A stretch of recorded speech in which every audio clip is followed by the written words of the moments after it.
ਸਤਿ ਸ੍ਰੀ ਅਕਾਲ ਜੀ। D5 channel Punjabi ਦੇਖ ਰਹੇ ਸਾਰੇ ਦਰਸ਼ਕਾਂ ਦਾ ਪੰਜਾਬ ਬੁਲੇਟਿਨ ਵਿੱਚ ਸਵਾਗਤ ਹੈ। ਮੈਂ ਹਾਂ ਇੰਦਰਜੀਤ ਸਿੰਘ ਟਵਾਣਾ। ਸਭ ਤੋਂ ਪਹਿਲਾਂ ਨਜ਼ਰ ਮਾਰਦੇ ਹਾਂ ਅੱਜ ਦੀਆਂ ਮੁੱਖ ਸੁਰਖੀਆਂ ਤੇ। ਵਿਆਹ ਦੇ ਬੰਧਨ 'ਚ ਬੱਝੇ ਅੰਮ੍ਰਿਤਪਾਲ ਸਿੰਘ, ਬਰਨਾਲਾ ਜੇਲ੍ਹ 'ਚੋਂ ਬਾਹਰ ਆਏ ਸਿਮਰਜੀਤ ਸਿੰਘ ਬੈਂਸ, ਨੈਸ਼ਨਲ ਹਾਈਵੇ 53 ਨੂੰ ਖੋਲ੍ਹਣ ਦੀ ਸੀਐਮ ਮਾਨ ਨੇ ਕੀਤੀ ਖਾਸ ਅਪੀਲ, 14 ਦਿਨਾਂ ਦੀ ਨਿਆਇਕ ਹਿਰਾਸਤ 'ਚ ਗਏ ਸਾਬਕਾ ਮੰਤਰੀ ਧਰਮਸੋਤ। ਹੁਣ ਖਬਰਾਂ ਵਿਸਥਾਰ ਨਾਲ। ਵਾਰਿਸ ਪੰਜਾਬ ਜਥੇਬੰਦੀ ਦੇ ਮੁਖੀ ਅੰਮ੍ਰਿਤਪਾਲ ਸਿੰਘ ਵਿਆਹ ਦੇ ਬੰਧਨ ਵਿੱਚ ਵੱਜ ਗਏ ਨੇ। ਅੰਮ੍ਰਿਤਪਾਲ ਸਿੰਘ ਵੱਲੋਂ ਆਪਣੀ ਜ਼ਿੰਦਗੀ ਦੀ ਨਵੀਂ ਪਾਰੀ ਦੀ ਸ਼ੁਰੂਆਤ ਕੀਤੀ ਗਈ ਹੈ। ਅੰਮ੍ਰਿਤਪਾਲ ਸਿੰਘ ਦਾ ਵਿਆਹ ਇੰਗਲੈਂਡ ਦੀ ਰਹਿਣ ਵਾਲੀ ਕਿਰਨਦੀਪ ਕੌਰ ਨਾਲ ਬੜੇ ਸਾਦੇ ਢੰਗ ਨਾਲ ਅੰਮ੍ਰਿਤਸਰ ਦੇ ਪਿੰਡ ਚੱਲੂਪੁਰ ਖੇੜਾ ਵਿਖੇ ਹੋਇਆ।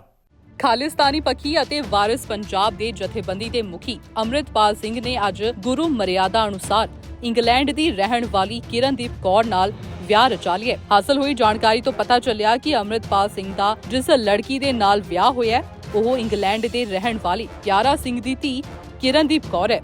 ਅੰਮ੍ਰਿਤਪਾਲ ਸਿੰਘ ਦਾ ਵਿਆਹ ਅੰਮ੍ਰਿਤਸਰ ਦੇ ਬਾਬਾ ਬਕਾਲਾ ਦੇ ਪਿੰਡ ਚੱਲੂਪੁਰ ਖੇੜਾ ਦੇ ਗੁਰਦੁਆਰਾ ਸਾਹਿਬ ਵਿਖੇ ਆਨੰਦ ਕਾਰਜ ਕਰਕੇ ਹੋਇਆ। ਇਹ ਵਿਆਹ ਬੜੇ ਹੀ ਸਾਦੇ ਢੰਗ ਨਾਲ ਕੀਤਾ ਗਿਆ। ਇਸ ਦਰਮਿਆਨ ਅੰਮ੍ਰਿਤਪਾਲ ਸਿੰਘ ਦੇ ਸਮਰਥਕਾਂ ਵੱਲੋਂ ਲੋਕਾਂ ਦੇ ਵਿੱਚ ਮਠਿਆਈ ਵੀ ਵੰਡੀ ਗਈ ਹੈ। ਲਾਵਾ ਲੈਣ ਤੋਂ ਬਾਅਦ ਵਾਰਿਸ ਪੰਜਾਬ ਦੇ ਜਥੇਬੰਦੀ ਦੇ ਮੁਖੀ ਅੰਮ੍ਰਿਤਪਾਲ ਸਿੰਘ ਨੇ ਮੀਡੀਆ ਨਾਲ ਗੱਲਬਾਤ ਕੀਤੀ। ਆਓ ਜਾਣਦੇ ਹਾਂ।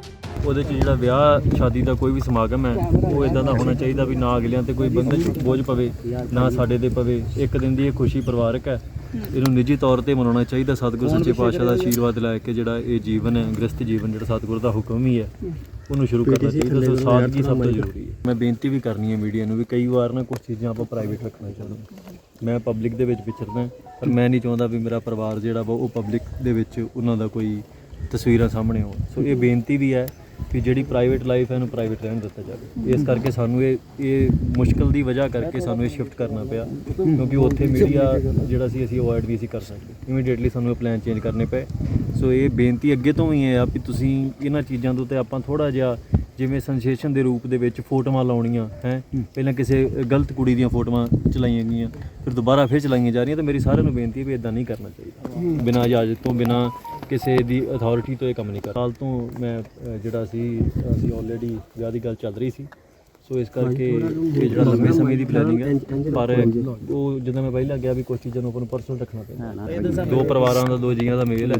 ਸਤਿਗੁਰ ਦੀ ਹਜ਼ੂਰੀ ਚਾਹੀਦੀ ਹੈ, ਹੋਰ ਕੁਝ ਬਹੁਤਾ ਨਹੀਂ ਚਾਹੀਦਾ ਤਾਂ ਜਾਮ। ਸੋ ਜਿੰਨਾ ਸਾਦਾ ਹੋ ਸਕੇ ਉਨਾ ਚੰਗਾ। ਆਪਾਂ ਲੋਕ ਦਿਖਾਵੇ ਦੇ ਵਿੱਚ ਆ ਕੇ ਲੱਖਾਂ ਕਰੋੜਾਂ ਰੁਪਏ ਖਰਚੀਏ ਤੇ ਫਿਰ ਕੋਈ ਤੇ ਖਰਚ ਸਕਦਾ ਪਰ ਦੂਜਿਆਂ ਨੂੰ ਅੱਡੀਆਂ ਚੁੱਕ ਕੇ ਫਾਹ ਲੈਣਾ ਪੈਂਦਾ ਜਿਨ੍ਹਾਂ ਕੋਲ ਨਹੀਂ ਹੁੰਦਾ।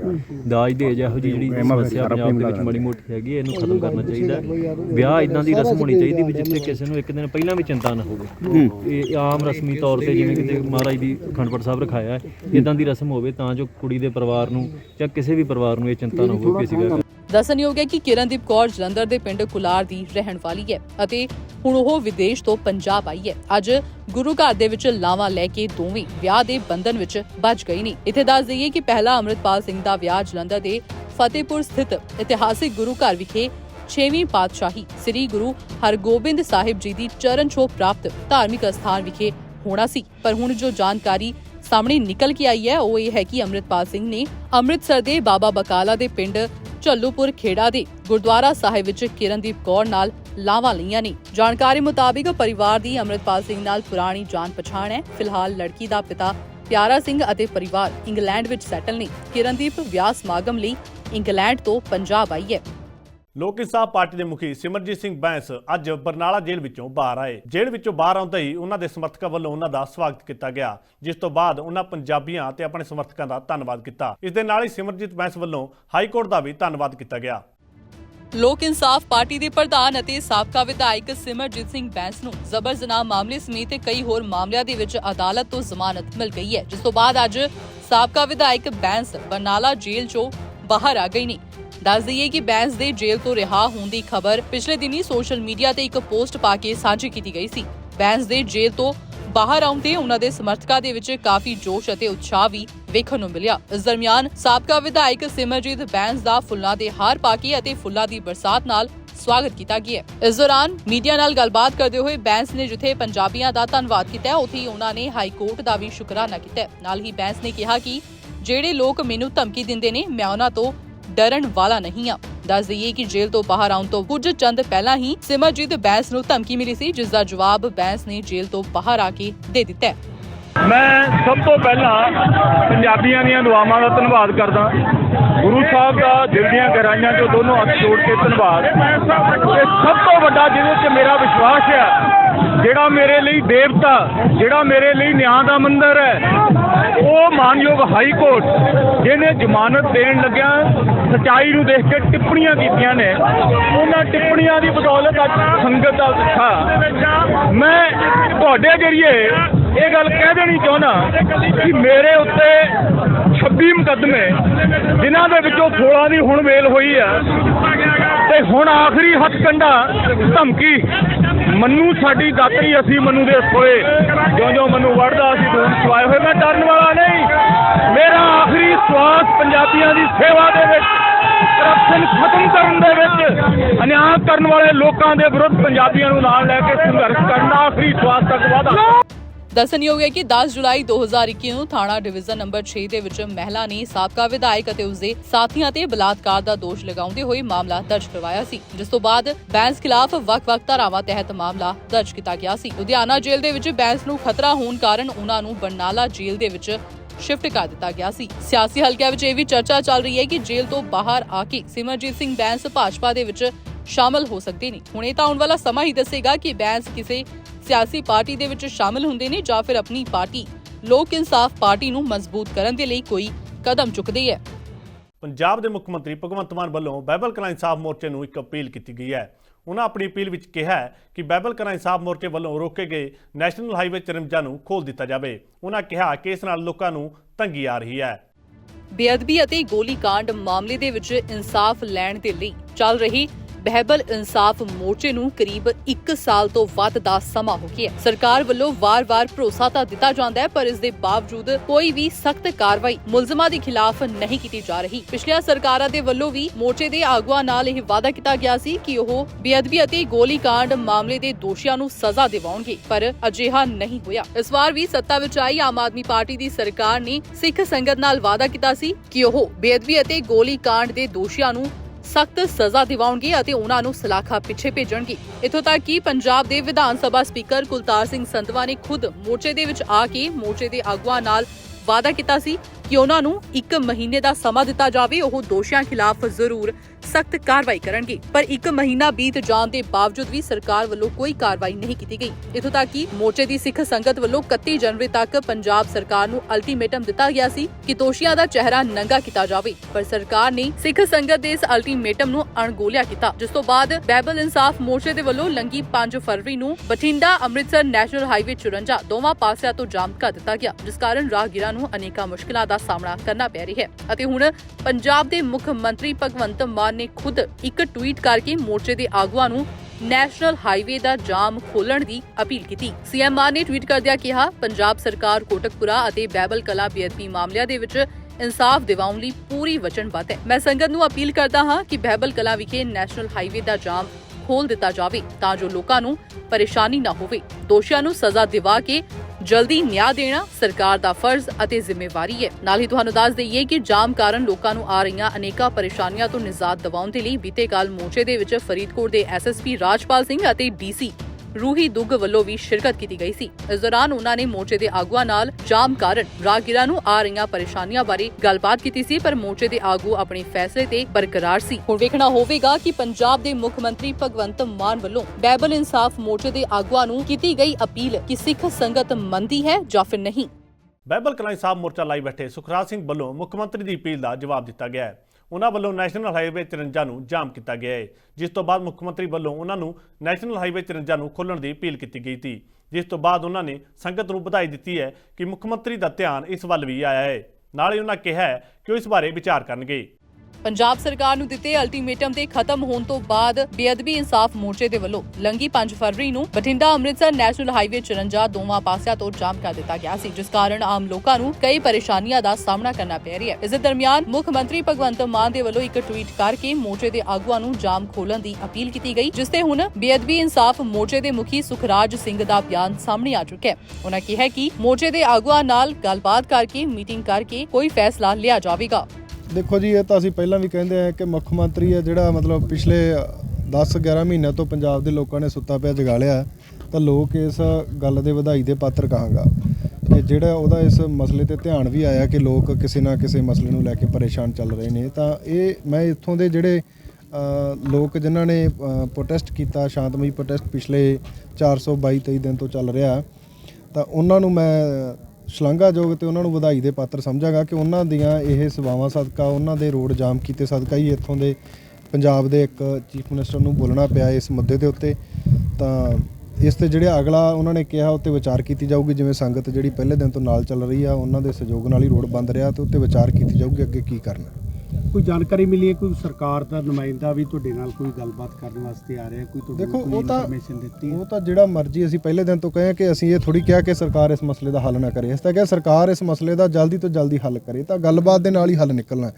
ਸੋ ਜੇ ਕੋਈ ਆਉਂਦਾ, ਉਹਨੂੰ ਇੱਥੇ ਜਿਹੜੇ ਵੀ ਇਹ ਸਵਾਲ ਜਵਾਬ ਸੰਗਤ ਦੇ ਵਿੱਚ ਹੀ ਹੋਣਗੇ, ਸੰਗਤ ਦੇ ਨਾਲ ਬਹਿ ਕੇ ਗੱਲਬਾਤ ਹੋਊਗੀ, ਤਾਂ ਉਸ ਤੋਂ ਅੱਗੇ ਕੀ ਹੁੰਦਾ, ਉਹ ਤਾਂ ਕੀ ਨਤੀਜਾ ਨਿਕਲਦਾ, ਇਹ ਥੋੜਾ ਸਮਾਂ ਜਾਂ ਆਉਣ ਵਾਲਾ ਸਮਾਂ ਦੱਸੂਗਾ। ਹੁਣ ਵੇਖਣਾ ਹੋਵੇਗਾ ਕਿ ਮੋਰਚੇ ਦੇ ਆਗੂਆਂ ਨਾਲ ਗੱਲਬਾਤ ਕਰਕੇ ਬੇਅਦਬੀ ਇਨਸਾਫ ਮੋਰਚੇ ਦੇ ਵੱਲੋਂ ਆਉਣ ਵਾਲੇ ਸਮੇਂ ਦੇ ਵਿੱਚ ਲੋਕਾਂ ਨੂੰ ਆ ਰਹੀਆਂ ਪਰੇਸ਼ਾਨੀਆਂ ਨੂੰ ਵੇਖਦੇ ਹੋਏ ਕਿ ਨੈਸ਼ਨਲ ਹਾਈਵੇ 54 ਖੋਲ ਦਿੱਤਾ ਜਾਂਦਾ ਹੈ ਜਾਂ ਫਿਰ ਉਹ ਆਪਣੇ ਫੈਸਲੇ ਤੇ ਜਿਉਂ ਦੇ ਤਿਉਂ ਅੜੇ ਰਹਿਣਗੇ। ਪੰਜਾਬ ਦੇ ਸਾਬਕਾ ਜੰਗਲਾਤ ਮੰਤਰੀ ਸਾਧੂ ਸਿੰਘ ਧਰਮਸੋਤ ਦੀਆਂ ਮੁਸੀਬਤਾਂ ਵੱਧਦੀਆਂ ਨਜ਼ਰ ਆ ਰਹੀਆਂ ਨੇ। ਸਾਧੂ ਸਿੰਘ ਧਰਮਸੋਤ ਨੂੰ ਵਿਜੀਲੈਂਸ ਵੱਲੋਂ ਗ੍ਰਿਫਤਾਰ ਕੀਤਾ ਗਿਆ ਸੀ, ਜਿਸ ਤੋਂ ਬਾਅਦ ਉਸ ਨੂੰ ਕੋਰਟ ਨੇ 3 ਦਿਨਾਂ ਦੀ ਰਿਮਾਂਡ ਤੇ ਭੇਜ ਦਿੱਤਾ ਸੀ ਤੇ ਅੱਜ ਸਾਧੂ ਸਿੰਘ ਧਰਮਸੋਤ ਦੀ ਰਿਮਾਂਡ ਖਤਮ ਹੋਈ ਹੈ, ਜਿਸ ਤੋਂ ਬਾਅਦ ਕੋਰਟ ਨੇ ਫੈਸਲਾ ਸੁਣਾਉਂਦੇ ਹੋਏ ਸਾਧੂ ਸਿੰਘ ਧਰਮਸੋਤ ਨੂੰ 14 ਦਿਨਾਂ ਦੀ ਨਿਆਇਕ ਹਿਰਾਸਤ ਵਿੱਚ ਭੇਜ ਦਿੱਤਾ ਹੈ। ਪੰਜਾਬ ਦੇ ਸਾਬਕਾ ਜੰਗਲਾਤ ਮੰਤਰੀ ਸਾਧੂ ਸਿੰਘ ਧਰਮਸੋਤ ਨੂੰ ਆਮਦਨ ਤੋਂ ਵੱਧ ਜਾਇਦਾਦ ਬਣਾਉਣ ਦੇ ਮਾਮਲੇ ਵਿੱਚ ਪੰਜਾਬ ਵਿਜੀਲੈਂਸ ਬਿਊਰੋ ਵੱਲੋਂ ਗ੍ਰਿਫਤਾਰ ਕੀਤਾ ਗਿਆ ਸੀ, ਜਿਸ ਤੋਂ ਬਾਅਦ ਅਦਾਲਤ ਦੇ ਵਿੱਚ ਪੇਸ਼ ਕਰਕੇ ਉਹਨਾਂ ਦਾ 3 ਦਿਨਾਂ ਰਿਮਾਂਡ ਲਿਆ ਗਿਆ ਸੀ ਅਤੇ ਅੱਜ ਸਾਬਕਾ ਮੰਤਰੀ ਧਰਮਸੋਤ ਦਾ 3 ਦਿਨਾਂ ਦਾ ਰਿਮਾਂਡ ਖਤਮ ਹੋ ਗਿਆ। ਪੁਲਿਸ ਰਿਮਾਂਡ ਦੇ ਖਤਮ ਹੋਣ ਮਗਰੋਂ ਅੱਜ ਮੁੜ ਸਾਬਕਾ ਜੰਗਲਾਤ ਮੰਤਰੀ ਧਰਮਸੋਤ ਨੂੰ ਮੁਹਾਲੀ ਅਦਾਲਤ ਦੇ ਵਿੱਚ ਪੇਸ਼ ਕੀਤਾ ਗਿਆ, ਜਿੱਥੇ ਅਦਾਲਤ ਨੇ ਉਹਨਾਂ ਨੂੰ 14 ਦਿਨਾਂ ਦੀ ਨਿਆਇਕ ਹਿਰਾਸਤ ਦੇ ਵਿੱਚ ਭੇਜ ਦਿੱਤਾ ਹੈ। ਦੱਸ ਦਈਏ ਕਿ ਵਿਜੀਲੈਂਸ ਬਿਊਰੋ ਨੇ ਅਦਾਲਤ ਤੋਂ ਧਰਮਸੋਤ ਲਈ 4 ਦਿਨਾਂ ਦੇ ਪੁਲਿਸ ਰਿਮਾਂਡ ਦੀ ਮੰਗ ਕੀਤੀ ਸੀ, ਪਰ ਅਦਾਲਤ ਨੇ ਫਿਲਹਾਲ ਧਰਮਸੋਤ ਨੂੰ 14 ਦਿਨਾਂ ਦੀ ਨਿਆਇਕ ਹਿਰਾਸਤ ਦੇ ਵਿੱਚ ਭੇਜ ਦਿੱਤਾ ਹੈ। ਤੁਹਾਨੂੰ ਦੱਸ ਦਈਏ ਕਿ ਵਿਜੀਲੈਂਸ ਬਿਊਰੋ ਦੇ ਵੱਲੋਂ ਭ੍ਰਿਸ਼ਟਾਚਾਰ ਰੋਕੂ ਕਾਨੂੰਨ ਦੀ ਧਾਰਾ 13(1)(b) 13(2) ਤਹਿਤ ਵਿਜੀਲੈਂਸ ਬਿਊਰੋ ਰੇਂਜ ਦੇ ਪੁਲਿਸ ਥਾਣਾ ਮੁਹਾਲੀ ਵਿਖੇ ਮੁਕੱਦਮਾ ਦਰਜ ਕਰਕੇ ਸਾਬਕਾ ਮੰਤਰੀ ਸਾਧੂ ਸਿੰਘ ਧਰਮਸੋਤ ਨੂੰ ਗ੍ਰਿਫਤਾਰ ਕਰ ਲਿਆ ਸੀ। ਵਿਜੀਲੈਂਸ ਬਿਊਰੋ ਨੇ ਚੈਕਿੰਗ ਅਰਸਾ 1 ਮਾਰਚ 2016 ਤੋਂ 31 ਮਾਰਚ 2022 ਤੱਕ ਦੀ ਪੜਤਾਲ ਕੀਤੀ ਸੀ ਅਤੇ ਇਸ ਦੌਰਾਨ ਸਾਬਕਾ ਮੰਤਰੀ ਧਰਮਸੋਤ ਅਤੇ ਉਸਦੇ ਪਰਿਵਾਰ ਦੀ ਆਮਦਨ ਜਾਣੇ ਪਛਾਣੇ ਸਰੋਤਾਂ ਨਾਲੋਂ 269% ਵੱਧ ਸੀ, ਜਿਸ ਤੋਂ ਬਾਅਦ ਵਿਜੀਲੈਂਸ ਨੇ ਕਾਰਵਾਈ ਕਰਦੇ ਹੋਏ ਸਾਬਕਾ ਮੰਤਰੀ ਧਰਮਸੋਤ ਨੂੰ ਗ੍ਰਿਫਤਾਰ ਕਰ ਲਿਆ ਸੀ। ਖਬਰ ਮੁੱਖ ਮੰਤਰੀ ਭਗਵੰਤ ਮਾਨ ਦੀ ਪਤਨੀ ਡਾਕਟਰ ਗੁਰਪ੍ਰੀਤ ਕੌਰ ਨਾਲ ਜੁੜੀ ਹੈ। ਤੁਹਾਨੂੰ ਦੱਸ ਦਈਏ ਕਿ ਗੁਰਪ੍ਰੀਤ ਕੌਰ ਦੀ ਸੁਰੱਖਿਆ ਵਿੱਚ ਵਾਧਾ ਕੀਤਾ ਗਿਆ ਹੈ। ਪਹਿਲਾਂ ਗੁਰਪ੍ਰੀਤ ਕੌਰ ਦੀ ਸੁਰੱਖਿਆ ਵਿੱਚ 15 ਮੁਲਾਜ਼ਮ ਮੌਜੂਦ ਸਨ ਤੇ ਹੁਣ ਮਿਲੀ ਜਾਣਕਾਰੀ ਮੁਤਾਬਕ ਇਹਨਾਂ 15 ਦੀ ਗਿਣਤੀ ਵਧਾ ਕੇ 40 ਮੁਲਾਜ਼ਮ ਕਰ ਦਿੱਤੀ ਗਈ ਹੈ। ਪੰਜਾਬ ਦੇ ਮੁੱਖ ਮੰਤਰੀ ਭਗਵੰਤ ਮਾਨ ਦੀ ਪਤਨੀ ਡਾਕਟਰ ਗੁਰਪ੍ਰੀਤ ਕੌਰ ਦੀ ਸੁਰੱਖਿਆ ਵਿੱਚ ਲੱਗੇ ਪੁਲਿਸ ਮੁਲਾਜ਼ਮਾਂ ਦੀ ਗਿਣਤੀ ਵਿੱਚ ਵਾਧਾ ਕਰ ਦਿੱਤਾ ਗਿਆ ਹੈ। ਦੱਸ ਦਈਏ ਕਿ ਪਹਿਲਾਂ 15 ਪੁਲਿਸ ਅਧਿਕਾਰੀ ਮੁੱਖ ਮੰਤਰੀ ਭਗਵੰਤ ਮਾਨ ਦੀ ਪਤਨੀ ਡਾਕਟਰ ਗੁਰਪ੍ਰੀਤ ਕੌਰ ਦੀ ਸੁਰੱਖਿਆ ਵਿੱਚ ਨਾਲ ਰਹਿੰਦੇ ਸਨ, ਪਰ ਹੁਣ ਉਹਨਾਂ ਦੇ ਸੁਰੱਖਿਆ ਮੁਲਾਜ਼ਮਾਂ ਦੀ ਗਿਣਤੀ ਵਧਾ ਕੇ 40 ਦੇ ਕਰੀਬ ਕਰ ਦਿੱਤੀ ਗਈ ਹੈ। ਇਸ ਮੁੱਦੇ ਨੂੰ ਲੈ ਕੇ ਜਦੋਂ ਸ਼੍ਰੋਮਣੀ ਅਕਾਲੀ ਦਲ ਦੇ ਸੀਨੀਅਰ ਆਗੂ ਵਿਰਸਾ ਸਿੰਘ ਵਲਟੋਹਾ ਨਾਲ ਗੱਲਬਾਤ ਕੀਤੀ ਤਾਂ ਉਹਨਾਂ ਨੇ ਆਪਣਾ ਕੀ ਪ੍ਰਤੀਕਰਮ ਸਾਂਝਾ ਕੀਤਾ ਹੈ, ਆਓ ਜਾਣਦੇ ਹਾਂ। ਇਹ 'ਚ ਕੋਈ ਦੁਰਾਵਾ ਨਹੀਂ ਗਿਆ ਕਿ ਉਹ ਮੁੱਖ ਮੰਤਰੀ ਦੀ ਧਰਮ ਸੁਪਤਨੀ ਨੇ, ਪਰ ਦੁੱਖ ਇਸ ਗੱਲ ਦਾ ਹੈ ਕਿ ਜਿਸ ਕਦਰੇ ਲਾਮ ਲਸ਼ਕਰ ਲੈ ਕੇ ਚੱਲਦੇ ਨੇ ਜਾਂ ਇਹਨਾਂ ਦੇ ਲਾਮ ਲਸ਼ਕਰਾਂ ਵਿੱਚ ਵਾਧਾ ਕੀਤਾ ਜਾ ਰਿਹਾ ਹੈ, ਇਸ ਤਰ੍ਹਾਂ ਤੇ ਜਿਹੜੀਆਂ ਵੱਡੀਆਂ ਵੱਡੀਆਂ ਬਾਦਸ਼ਾਹਤ ਹੋਈਆਂ ਨੇ, ਜਿਹੜੇ ਬਾਦਸ਼ਾਹ ਹੋਏ ਨੇ, ਕਦੇ ਉਹਨਾਂ ਦੇ ਲਸ਼ਕਰਾਂ ਦੇ ਵਿੱਚ ਵੀ ਵਾਧੇ ਜੇ ਤੁਸੀਂ ਇਤਿਹਾਸ ਪੜ੍ਹਦੇ ਤੁਹਾਨੂੰ ਨਜ਼ਰ ਨਹੀਂ ਆਉਣਗੇ। ਡਾਕਟਰ ਗੁਰਪ੍ਰੀਤ ਕੌਰ ਨੇ ਉਹਨਾਂ ਦੀ ਸੁਰੱਖਿਆ ਪਹਿਲੋਂ ਹੀ, ਜਿਹਦੇ ਬਾਰੇ ਆਮ ਕਰਕੇ ਚਰਚਾ ਆ ਕਿ ਉਹ ਵਿੱਤੋਂ ਵੱਧ ਲਈ ਫਿਰਦੇ ਨੇ। ਪਹਿਲੀ ਤੇ ਗੱਲ ਹੈ ਕਿ ਉਹਨਾਂ ਨੇ ਕਿਹੜਾ ਪਾਪ ਕਰਤਾ, ਕਿਹੜਾ ਗੁਨਾਹ ਕਰਤਾ ਭਗਵੰਤ ਮਾਨ ਹੋਰਾਂ ਦੇ ਅਨੁਸਾਰ ਕਿ ਉਹਨਾਂ ਨੂੰ ਸਿਕਿਉਰਿਟੀ ਦੀ ਲੋੜ ਪੈ ਗਈ। ਤੇ ਦੂਜੀ ਗੱਲ ਹੈ ਕਿ ਇੱਕ ਤਾਂ ਪਹਿਲੋਂ ਹੀ ਚਰਚੇ ਹੈ ਤੇ ਉੱਤੋਂ ਤੁਸੀਂ ਜਿਹੜੇ ਆ 40 ਗਨਮੈਨਾਂ ਦਾ ਹੋਰ ਵਾਧਾ ਕਰਦੇ ਜੇ, 2 ਜਿਪਸੀਆਂ ਹੋਰ ਨਾਲ ਅਟੈਚ ਕਰਦੇ ਜੇ, ਨਾਲ ਇੱਕ ਬਲੈਰੋ ਸਿਕਿਉਰਿਟੀ ਦੇ ਵਿੱਚ ਵਾਧਾ ਕਰਦੇ ਜੇ, ਤੇ ਇਹਦੇ ਤੋਂ ਕੀ ਕਿਹਾ ਜਾਵੇ। ਤੇ ਮੁੱਕਦੀ ਜੀ ਗੱਲ ਹੈ ਕਿ ਹਿਸਾਬ ਤਾਂ ਇਹ ਬਣ ਗਿਆ ਕਿ ਸਾਨੂੰ ਕਹਿਣ ਲੱਗਿਆ ਸ਼ਰਮ ਆਉਂਦੀ ਹੈ ਤੇ ਉਹਨਾਂ ਨੇ ਸ਼ਰਮਾ ਲਾ ਕੇ ਬੇਸ਼ਰਮ ਹੋਏ ਪਏ ਨੇ। ਭਗਵੰਤ ਮਾਨ ਆਪ ਖੁਦ ਸਟੇਜਾਂ ਤੇ ਚੜ ਕੇ ਜਿਸ ਤਰ੍ਹਾਂ ਦੀਆਂ ਗੱਲਾਂ ਕਰਦਾ ਹੁੰਦਾ ਸੀ, ਅੱਜ ਉਹਨਾਂ ਸਾਰੀਆਂ ਹੀ ਗੱਲਾਂ ਦੇ ਵਿਰੁੱਧ ਦੀ ਸੋਚ ਸਾਹਮਣੇ ਆ ਰਹੀ ਹੈ। ਔਰ ਹਰੇਕ ਥਾਂ ਤੇ ਜਿਹੜਾ ਆ ਉਹ ਦੂਜਿਆਂ ਬਾਰੇ ਜਿਹੜੀਆਂ ਗੱਲਾਂ ਕਰਦਾ ਸੀਗਾ ਉਹਨਾਂ ਦੀਆਂ ਵੀ ਹੱਦਾਂ ਬੰਨੇ ਪਾਰ ਕਰ ਰਿਹਾ ਹੈ। ਗੁਰਪ੍ਰੀਤ ਕੌਰ ਨੇ ਉਹਨਾਂ ਕੋਲੇ ਕੋਈ ਸੰਵਿਧਾਨਕ ਅਹੁਦਾ ਆ, ਨਾ ਉਹ ਚੁਣੇ ਹੋਏ ਨੁਮਾਇੰਦੇ ਨੇ ਤੇ ਨਾ ਉਹ ਨੋਮੀਨੇਟਡ ਹੀ ਕੋਈ ਗੌਰਮੈਂਟ ਵੱਲੋਂ ਅਫੀਸ਼ੀਅਲ ਨੇ। ਤੇ ਏਡੇ ਵੱਡੇ ਪੱਧਰ ਤੇ ਸਿਕਿਉਰਟੀਆਂ ਦੇਣਾ, ਲਾਮ ਲਸ਼ਕਰ ਦੇਣਾ, ਇਹ ਪੰਜਾਬ ਦੇ ਖਜ਼ਾਨੇ ਤੇ ਬਹੁਤ ਵੱਡਾ ਬੋਝ ਹੈ। ਇੱਥੇ ਦੱਸ ਦਈਏ ਕਿ additional director general of police special protection unit AK Pandey ਨੇ ਸਾਰੇ ਜ਼ਿਲ੍ਹਾ ਪੁਲਿਸ ਮੁਖੀਆਂ, ਪੁਲਿਸ ਕਮਿਸ਼ਨਰਾਂ ਅਤੇ ਪੁਲਿਸ ਰੇਂਜਾਂ ਦੇ ਮੁਖੀਆਂ ਨੂੰ ਮੁੱਖ ਮੰਤਰੀ ਭਗਵੰਤ ਮਾਨ ਦੀ ਪਤਨੀ ਲਈ ਸੁਰੱਖਿਆ ਕਵਰ ਵਧਾਉਣ ਦੇ ਨਿਰਦੇਸ਼ ਦੇ ਦਿੱਤੇ ਨੇ। ਇਹ ਹਦਾਇਤ ADGP ਨੇ 6 ਫਰਵਰੀ ਨੂੰ ਜਾਰੀ ਕੀਤੀ ਸੀ। ਇੱਕ ਨਿੱਜੀ ਅਖਬਾਰ ਨੇ ਇਸ ਚਿੱਠੀ ਤੱਕ ਪਹੁੰਚ ਕੀਤੀ ਅਤੇ ਇੱਕ ਵਿਸਤ੍ਰਿਤ ਰਿਪੋਰਟ ਪ੍ਰਕਾਸ਼ਿਤ ਕੀਤੀ। ਪੱਤਰ ਵਿੱਚ ਕਿਹਾ ਗਿਆ ਹੈ ਕਿ ਨਵੇਂ ਸੁਰੱਖਿਆ ਉਪਾਅ ਤੁਰੰਤ ਲਾਗੂ ਕੀਤੇ ਜਾਣ ਦੀ ਜ਼ਰੂਰਤ ਹੈ ਤਾਂ ਜੋ ਇਹ ਯਕੀਨੀ ਬਣਾਇਆ ਜਾ ਸਕੇ ਕਿ ਜਿਹੜੇ ਵਿਅਕਤੀ ਨੂੰ ਸੁਰੱਖਿਆ ਦਿੱਤੀ ਜਾ ਰਹੀ ਹੈ ਉਸ ਨੂੰ ਯਾਤਰਾ ਦੌਰਾਨ ਕੋਈ ਵੀ ਸਰੀਰਕ ਨੁਕਸਾਨ ਨਾ ਪਹੁੰਚਾਇਆ ਜਾ ਸਕੇ। ਵੇਲਾ ਚੱਲੇ ਇੱਕ ਛੋਟੀ ਜਿਹੀ ਬ੍ਰੇਕ ਦਾ, ਮਿਲਦੇ ਹਾਂ ਬ੍ਰੇਕ ਤੋਂ ਬਾਅਦ। ਸਤਿ ਸ਼੍ਰੀ ਅਕਾਲ ਜੀ, ਮੈਂ ਹਾਂ ਕੁਲਰਾਜ ਰੰਧਾਵਾ ਤੇ ਤੁਸੀਂ ਵੇਖ ਰਹੇ ਹੋ D5 ਚੈਨਲ ਪੰਜਾਬੀ, ਜਿਹੜਾ ਲਾਂਚ ਹੋ ਚੁੱਕਾ ਹੈ ਹੁਣ ਕੈਨੇਡਾ ਵਿੱਚ। ਹੋਏਗੀ ਕਿਸਾਨਾਂ ਦੀ ਗੱਲ, ਨਵੀਂ ਖੇਤੀ ਮਸ਼ੀਨਾਂ, ਬੀਜਾਂ ਤੇ ਬਾਗਾਂ ਦੀ ਗੱਲ ਲੈ ਕੇ ਚੱਲਾਂਗੇ ਤੁਹਾਨੂੰ ਰੰਗਲੇ ਪੰਜਾਬ ਦੇ ਖੇਤਾਂ ਵੱਲ। ਦੇਖਣਾ ਨਾ ਭੁੱਲਣਾ ਸਾਡਾ ਖਾਸ programme farming with Amarjeet Warraich, ਸੋਮਵਾਰ ਤੋਂ ਸ਼ੁੱਕਰਵਾਰ ਸਵੇਰੇ 7:30 ਵਜੇ D5 ਚੈਨਲ ਪੰਜਾਬੀ ਤੇ। ਕੀ ਹੁੰਦੀ ਹੈ ਜਮਾਬੰਦੀ, ਕਿਵੇਂ ਬਣਦੀ ਹੈ ਵਸੀਅਤ, ਜ਼ਮੀਨ ਜਾਇਦਾਦ ਦੇ ਹਰ ਮਸਲੇ ਤੇ ਕਰਾਂਗੇ ਚਰਚਾ। ਦੇਖਣਾ ਨਾ ਭੁੱਲਣਾ ਸਾਡਾ ਖਾਸ programme naibtehsildar.com। D5 channel Punjabi ਹੁਣੇ ਸਬਸਕ੍ਰਾਈਬ ਕਰੋ, ਬੈਲ ਆਈਕਨ ਤੇ ਕਲਿੱਕ ਕਰੋ। ਬ੍ਰੇਕ ਤੋਂ ਬਾਅਦ ਸਾਰਿਆਂ ਦਾ ਇੱਕ ਵਾਰ ਫਿਰ ਸਵਾਗਤ ਹੈ। ਵੱਧਦੇ ਹਾਂ ਅਗਲੀ ਖਬਰ ਵੱਲ। ਪੰਜਾਬ ਦੇ ਥਰਮਲ ਪਲਾਂਟਾਂ ਤੱਕ ਪਹੁੰਚਣ ਵਾਲੇ ਕੋਲੇ ਦੀ ਢੋਆ ਢਵਾਈ ਵਿੱਚ 3 ਗੁਣਾ ਵਾਧਾ ਹੋਣ ਦੀਆਂ ਖਬਰਾਂ ਤੋਂ ਬਾਅਦ ਕੇਂਦਰੀ ਬਿਜਲੀ ਮੰਤਰਾਲੇ ਵੱਲੋਂ ਬਿਆਨ ਸਾਹਮਣੇ ਆਇਆ ਹੈ। ਕੇਂਦਰੀ ਬਿਜਲੀ ਮੰਤਰਾਲੇ ਨੇ ਸਪਸ਼ਟ ਕੀਤਾ ਹੈ ਕਿ ਪੰਜਾਬ ਤੱਕ ਪਹੁੰਚਣ ਵਾਲੇ ਕੋਲੇ ਦੀ ਢੋਆ ਢਵਾਈ ਰੇਲ ਸ਼ਿਪ ਰੇਲ ਮਾਰਗ ਰਾਹੀਂ ਹੀ ਹੋਵੇਗੀ। ਇਸ ਪੂਰੇ ਮਾਮਲੇ ਤੇ ਕਾਂਗਰਸੀ MP ਮਨੀਸ਼ ਤਿਵਾੜੀ ਵੱਲੋਂ ਕੇਂਦਰ ਉੱਤੇ ਵੱਡੇ ਇਲਜ਼ਾਮ ਲਗਾਏ ਗਏ ਨੇ। ਪੰਜਾਬ ਦੇ ਥਰਮਲ ਪਲਾਂਟਾਂ ਤੱਕ ਪੂਰਬੀ ਭਾਰਤ ਦੀ ਪਚਵਾੜਾ ਖਾਨ ਤੋਂ ਪਹੁੰਚਣ ਵਾਲਾ ਕੋਲਾ ਹੁਣ ਸ਼੍ਰੀਲੰਕਾ ਤੋਂ ਘੁੰਮ ਕੇ ਪੱਛਮੀ ਭਾਰਤ ਦੇ ਵਿੱਚ ਮੁੰਦਰਾ ਬੰਦਰਗਾਹ ਤੱਕ ਲਿਆਂਦਾ ਜਾਵੇਗਾ ਅਤੇ ਉੱਥੋਂ ਰੇਲ ਰਾਹੀਂ ਪੰਜਾਬ ਤੱਕ ਪਹੁੰਚਾਇਆ ਜਾਵੇਗਾ। ਕੇਂਦਰੀ ਬਿਜਲੀ ਮੰਤਰਾਲੇ ਵੱਲੋਂ PSPCL ਨੂੰ ਭੇਜੇ ਪੱਤਰ ਦੇ ਵਿੱਚ RSR ਰੂਟ ਦਾ ਖਾਕਾ ਵੀ ਤੈਅ ਕੀਤਾ ਗਿਆ। ਪੰਜਾਬ ਲਈ ਖਾਨਾ ਵਿੱਚੋਂ ਕੋਲਾ ਰੇਲ ਰਾਹੀਂ ਪਾਰਾਦੀਪ ਬੰਦਰਗਾਹ ਤੱਕ ਪਹਿਲਾਂ ਪਹੁੰਚਾਇਆ ਜਾਵੇਗਾ ਅਤੇ ਉੱਥੋਂ ਦੀ ਮੁੰਦਰਾ ਬੰਦਰਗਾਹ ਤੱਕ, ਫਿਰ ਮੁੰਦਰਾ ਬੰਦਰਗਾਹ ਤੋਂ ਰੇਲ ਰਾਹੀਂ ਪੰਜਾਬ ਦੇ ਥਰਮਲ ਪਲਾਂਟਾਂ ਵਿੱਚ ਲਿਆਂਦਾ ਜਾਵੇਗਾ। ਪੰਜਾਬ ਦੇ ਥਰਮਲ ਪਲਾਂਟਾਂ ਤੱਕ ਪਹੁੰਚਣ ਵਾਲੇ ਕੋਲੇ ਦੀ ਢੋਆ ਢੁਆਈ ਦੇ ਵਿੱਚ 3 ਗੁਣਾ ਵਾਧਾ ਹੋਣ ਦੀਆਂ ਦਲੀਲਾਂ ਨੂੰ ਨਜ਼ਰਅੰਦਾਜ਼ ਕਰਦਿਆਂ ਕੇਂਦਰੀ ਬਿਜਲੀ ਮੰਤਰਾਲੇ ਨੇ ਸਪਸ਼ਟ ਕੀਤਾ ਹੈ ਕਿ ਖਾਨਾ ਤੋਂ ਪੰਜਾਬ ਤੱਕ ਕੋਲੇ ਦੀ ਢੋਆ ਢੁਆਈ ਰੇਲ ਸ਼ਿਪ ਰੇਲ ਯਾਨੀ ਕਿ RSR ਰਾਹੀਂ ਕੀਤੀ ਜਾਵੇਗੀ। ਕੇਂਦਰ ਦੇ ਇਸ ਫੈਸਲੇ ਤੋਂ ਬਾਅਦ ਪੰਜਾਬ ਦੇ ਵਿੱਚ ਸਿਆਸਤ ਗਰਮਾ ਚੁੱਕੀ ਹੈ ਅਤੇ ਆਮ ਆਦਮੀ ਪਾਰਟੀ ਤੋਂ ਇਲਾਵਾ ਕਾਂਗਰਸ ਨੇ ਵੀ ਇਸ ਫੈਸਲੇ ਦੀ ਆਲੋਚਨਾ ਕੀਤੀ। ਹੁਣ ਇਸ ਮਾਮਲੇ ਤੇ ਸਾਂਸਦ ਮਨੀਸ਼ ਤਿਵਾੜੀ ਨੇ ਟਵੀਟ ਕਰਕੇ ਪੰਜਾਬ ਦੇ ਵਿੱਚ ਲਿਆਂਦੇ ਜਾ ਰਹੇ ਕੋਲੇ ਬਾਰੇ ਗੱਲ ਕੀਤੀ ਹੈ। MP ਮਨੀਸ਼ ਤਿਵਾੜੀ ਨੇ ਕਿਹਾ ਕਿ ਇਸ ਦੇ ਨਾਲ ਲਾਗਤ ਸਿੱਧੇ ਹੀ 3 ਗੁਣਾ ਵੱਧ ਜਾਵੇਗੀ। ਨਾਲ ਹੀ ਉਹਨਾਂ ਦੱਸਿਆ ਕਿ ਦਹੇਜ ਮੁੰਦਰਾ ਦਾ ਮਾਲਕ ਅਡਾਨੀ ਹੈ, ਜਿਸ ਤੇ ਤਿਵਾੜੀ ਨੇ ਨਿਸ਼ਾਨਾ ਸਾਧਿਆ। ਇਸ ਦੇ ਨਾਲ ਹੀ ਇੱਕ ਹੋਰ ਟਵੀਟ ਕਰਦਿਆਂ MP ਮਨੀਸ਼ ਤਿਵਾੜੀ ਨੇ ਕਿਹਾ ਕਿ ਪੰਜਾਬ ਦੀ ਕੀਮਤ ਤੇ ਅਡਾਨੀ ਨੂੰ ਫਾਇਦਾ ਕਿਉਂ। ਨਾਲ ਹੀ ਉਹਨਾਂ ਇਹ ਵੀ ਜਾਣਕਾਰੀ ਸਾਂਝੀ ਕੀਤੀ ਕਿ ਜੇਕਰ MCL ਤੋਂ ਰੇਲ ਦੁਆਰਾ ਪੰਜਾਬ ਦੇ ਵਿੱਚ ਕੋਲਾ ਲਿਆਂਦਾ ਜਾਂਦਾ ਹੈ ਤਾਂ ਉਸ ਦੀ ਕੀਮਤ 4950 ਰੁਪਏ ਪ੍ਰਤੀ ਟਨ ਹੈ ਅਤੇ ਜੇਕਰ ਰੇਲ ਸਮੁੰਦਰੀ ਰੇਲ ਰੂਟ ਰਾਹੀਂ ਪੰਜਾਬ ਦੇ ਵਿੱਚ ਕੋਲਾ ਲਿਆਂਦਾ ਜਾਂਦਾ ਹੈ ਤਾਂ ਉਸ ਦੀ ਕੀਮਤ 6750 ਰੁਪਏ ਪ੍ਰਤੀ ਟਨ ਹੈ।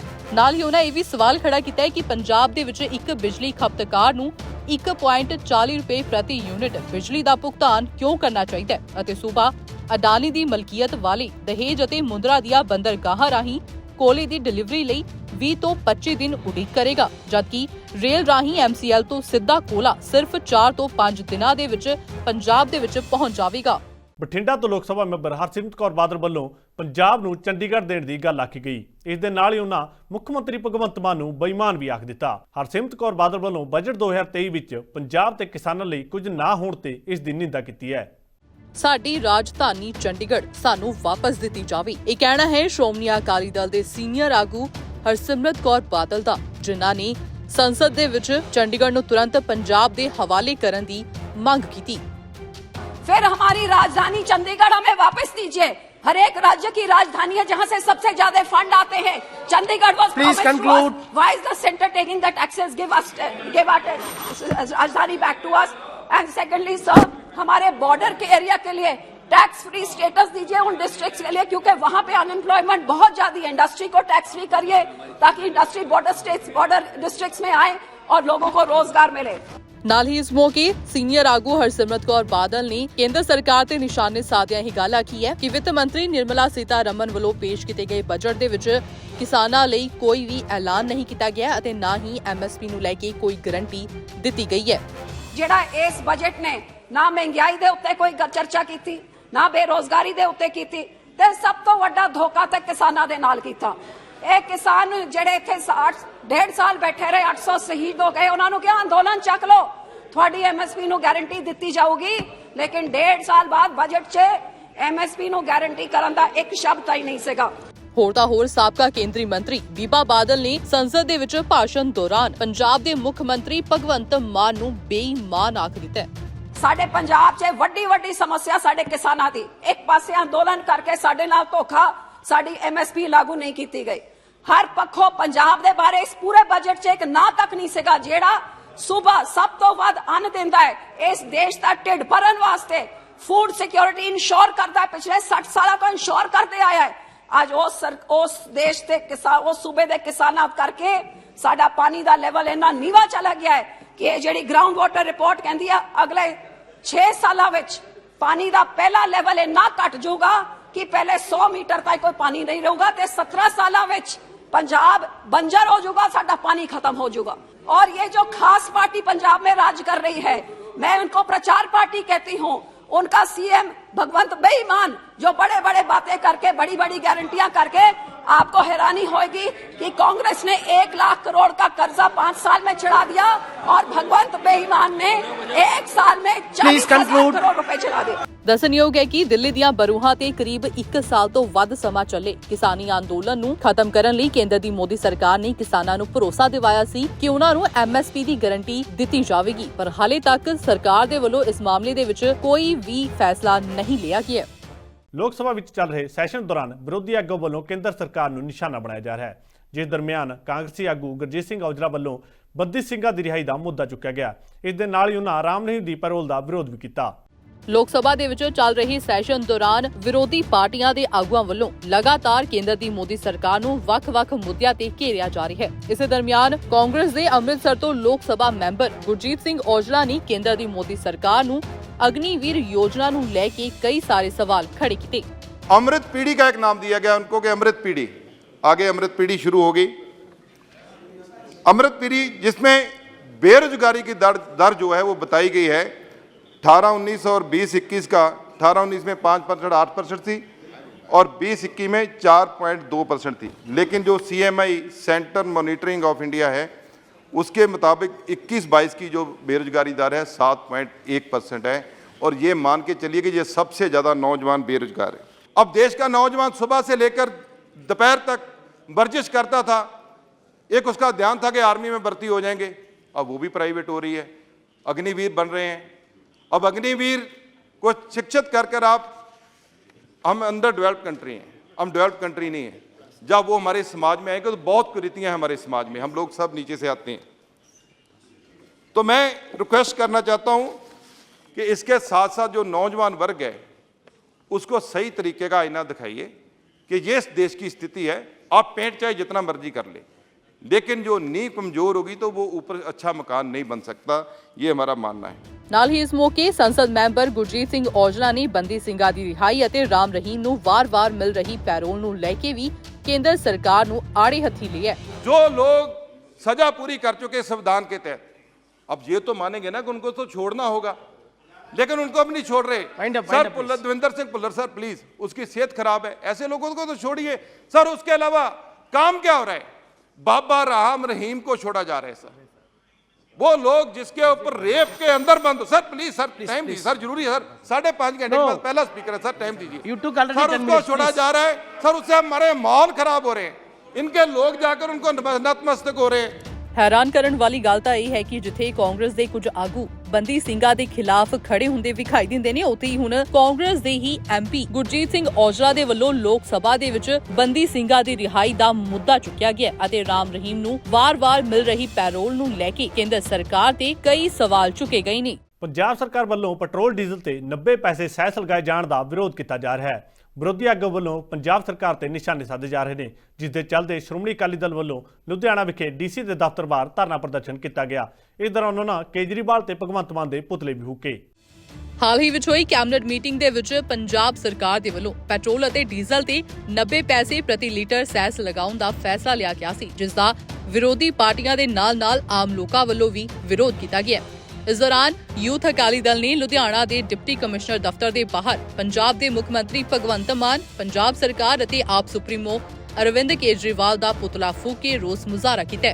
ਜੋ ਇਹ ਆਮ ਆਦਮੀ ਦੀ ਪਾਰਟੀ ਦੀ ਸਰਕਾਰ ਬਣੀ ਸੀ ਆਮ ਆਦਮੀ ਦੇ ਹੱਕ 'ਚ ਵਰਤਣ ਲਈ ਤੇ ਆਮ ਆਦਮੀ ਦੇ ਮਸਲੇ ਹੱਲ ਕਰਨ ਲਈ, ਤੇ ਅੱਜ ਉਸੇ ਆਮ ਆਦਮੀ ਦੀ ਇਹ ਦੁਰਦਸ਼ਾ ਕਰਨ ਲੱਗੇ ਹੋਏ ਆ। ਪਿੱਛੇ ਦਿਨੀ ਇਹਨਾਂ ਨੇ ਪੰਜਾਬ 'ਚ ਪੈਟਰੋਲ ਅਤੇ ਡੀਜ਼ਲ ਤੇ 90 ਪੈਸੇ ਵੈਟ ਵਧਾ ਕੇ ਜੋ ਆਮ ਆਦਮੀ ਤੇ ਬੋਝ ਪਾਇਆ, ਜੋ ਮਹਿੰਗਾਈ ਦਾ ਇਹਦੇ ਤੇ ਹੋਣੀ ਹੈ ਇਹਦੇ ਨਾਲ, ਉਹਦੇ ਖਿਲਾਫ ਅੱਜ ਅਸੀਂ ਪ੍ਰਦਰਸ਼ਨ ਰੱਖਿਆ। ਨਾਲ ਹੀ ਜਿਹੜੇ ਇਹਨਾਂ ਨੇ ਪਿੱਛੇ ਵਾਅਦੇ ਕਰਕੇ ਬਦਲਾਅ ਦੇ ਨਾਮ ਤੇ ਆਏ ਸੀ ਤੇ ਜੋ ਇਹਨਾਂ ਨੇ ਉਸ ਕੰਮ 'ਚ ਫੇਲ ਹੋਏ ਆ, ਉਹ ਸਾਰੀਆਂ ਚੀਜ਼ਾਂ ਅਸੀਂ ਅੱਜ ਜਾਗਰੂਕ ਕਰਨ ਲਈ ਇੱਥੇ ਇਕੱਠੇ ਹੋਏ ਆ। ਇਹਨਾਂ ਨੇ ਭਾਵੇਂ ਉਹ ਕੀਤਾ ਸੀ ਨੌਕਰੀਆਂ ਲਈ, ਭਾਵੇਂ ਇਹਨਾਂ ਨੇ ਕੀਤਾ ਸੀਗਾ ਉਹ ਅਸੀਂ ਭ੍ਰਿਸ਼ਟਾਚਾਰ ਖਤਮ ਕਰਾਂਗੇ, ਜਿੰਨੇ ਵੀ ਕੰਮ ਰੇਤਾ ਸਸਤਾ ਕਰਾਂਗੇ, ਹਰ ਕੰਮ 'ਚ ਫੇਲ ਹੋਏ ਆ। ਉਸ ਚੀਜ਼ਾਂ ਲਈ ਲੋਕਾਂ ਨੂੰ ਜਾਗਰੂਕ ਕਰਨ ਆਏ ਆ ਵੀ ਇਹ ਆਮ ਆਦਮੀ ਦੇ ਨਾਮ ਤੇ ਸਿਰਫ ਇੱਕ ਫਰਾਡ ਹੋ ਰਿਹਾ, ਹੋਰ ਕੁਝ ਨਹੀਂ ਹੋ ਰਿਹਾ, ਸਿਰਫ ਵਰਤਿਆ ਜਾ ਰਿਹਾ ਆਮ ਆਦਮੀ ਦਾ ਨਾਮ। ਅਸਲੀਅਤ 'ਚ ਆਮ ਆਦਮੀ ਦਿਨ ਬ ਦਿਨ ਹੋਰ ਪਰੇਸ਼ਾਨ ਹੋ ਰਿਹਾ। ਦਫ਼ਤਰਾਂ 'ਚ ਖੱਜਲ ਖੁਆਰੀ ਵੱਧ ਰਹੀ ਹੈ, ਲੋਕਾਂ ਦੇ ਕੰਮ ਨਹੀਂ ਹੋ ਰਹੇ, ਨੌਕਰੀਆਂ ਦਾ ਕੋਈ ਨਾਮ ਨਿਸ਼ਾਨ ਨਹੀਂ। ਭਗਵੰਤ ਮਾਨ ਸਾਹਿਬ ਰੋਜ਼ ਕਹਿ ਦਿੰਦੇ ਅੱਜ ਨੌਕਰੀ ਦੇਤੀ ਜੀ, ਇੰਨੇ ਨੌਕਰੀ ਦੇਤੀ। 46 ਨੌਕਰੀਆਂ ਦੀ ਇਹ ਲੈਟਰਾਂ ਵੰਡਣ ਜਾ ਰਹੇ, ਔਰ ਨੌਕਰੀਆਂ ਕਿਹੜੀਆਂ ਜਿਹੜੀਆਂ ਪਿਛਲੀ ਸਰਕਾਰ ਵੇਲੇ ਭਰਤੀਆਂ ਹੋਈਆਂ। ਭਗਵੰਤ ਮਾਨ ਸਾਹਿਬ ਜਿੱਧਰ ਨੂੰ ਜੀ ਕਰਦਾ ਫਾਇਰ ਛੱਡ ਦਿੰਦੇ ਆ, ਫਿਰ ਉਹ ਛੱਡਦੇ, ਫਿਰ ਦਿੱਲੀੋਂ ਫੋਨ ਆ ਜਾਂਦਾ ਵੀ ਇਹ ਨਹੀਂ ਐਸੇ ਕਰੋ। ਅਸਲੀ 'ਚ ਤਾਂ ਪਤਾ ਹੀ ਨਹੀਂ ਇੱਥੇ ਸਰਕਾਰ ਚਲਾ ਕੌਣ ਰਿਹਾ। ਭਗਵੰਤ ਮਾਨ ਸਾਹਿਬ ਚਲਾ ਰਹੇ ਆ, ਕੇਜਰੀਵਾਲ ਸਾਹਿਬ ਚਲਾ ਰਹੇ ਆ ਕਿ ਰਾਘਵ ਚੱਡਾ ਚਲਾ ਰਹੇ ਆ। ਇੱਥੇ ਤਾਂ ਡਰਾਈਵਰ ਹੀ ਕਈ ਹੈ, ਤੇ ਡਰਾਈਵਰ ਕਈ ਹੋਣੇ ਤਾਂ ਫਿਰ ਤੁਹਾਨੂੰ ਪਤਾ ਗੱਡੀ ਦਾ ਐਕਸੀਡੈਂਟ ਹੋਣਾ ਹੀ ਹੋਣਾ। ਇਸ ਦੌਰਾਨ ਪਾਰਟੀ ਆਗੂਆਂ ਨੇ ਇਹ ਵੀ ਗੱਲ ਆਖੀ ਹੈ ਕਿ ਚੋਣਾਂ ਦੌਰਾਨ ਜੋ ਮੁੱਖ ਮੰਤਰੀ ਭਗਵੰਤ ਮਾਨ ਅਤੇ ਆਮ ਆਦਮੀ ਪਾਰਟੀ ਵੱਲੋਂ ਜੋ ਵਾਅਦੇ ਕੀਤੇ ਗਏ ਸੀ, ਉਹਨਾਂ ਵਾਅਦਿਆਂ ਨੂੰ ਪੂਰਾ ਕਰਨ ਦੇ ਵਿੱਚ ਪੰਜਾਬ ਸਰਕਾਰ ਨਾਕਾਮ ਰਹੀ ਹੈ। ਜਾਂਦੇ ਇੱਕ ਵਾਰ ਫਿਰ ਨਜ਼ਰ ਮਾਰਦੇ ਹਾਂ ਅੱਜ ਦੀਆਂ ਮੁੱਖ ਸੁਰਖੀਆਂ ਤੇ। ਵਿਆਹ ਦੇ ਬੰਧਨ 'ਚ ਬੱਝੇ ਅੰਮ੍ਰਿਤਪਾਲ ਸਿੰਘ, ਬਰਨਾਲਾ ਜੇਲ੍ਹ 'ਚੋਂ ਬਾਹਰ ਆਏ ਸਿਮਰਜੀਤ ਸਿੰਘ ਬੈਂਸ, ਨੈਸ਼ਨਲ ਹਾਈਵੇ 53 ਨੂੰ ਖੋਲ੍ਹਣ ਦੀ ਸੀਐਮ ਮਾਨ ਨੇ ਕੀਤੀ ਖਾਸ ਅਪੀਲ, 14 ਦਿਨਾਂ ਦੀ ਨਿਆਇਕ ਹਿਰਾਸਤ 'ਚ ਗਏ ਸਾਬਕਾ ਮੰਤਰੀ ਧਰਮਸੋਤ। ਅੱਜ ਦੇ ਬੁਲੇਟਿਨ ਵਿੱਚ ਇੰਨਾ ਹੀ। ਕੱਲ੍ਹ ਫਿਰ ਹਾਜ਼ਰ ਹੁੰਦੇ ਹਾਂ ਨਵੀਂ ਅਤੇ ਤਾਜ਼ਾ ਖਬਰਾਂ ਨਾਲ। ਧੰਨਵਾਦ।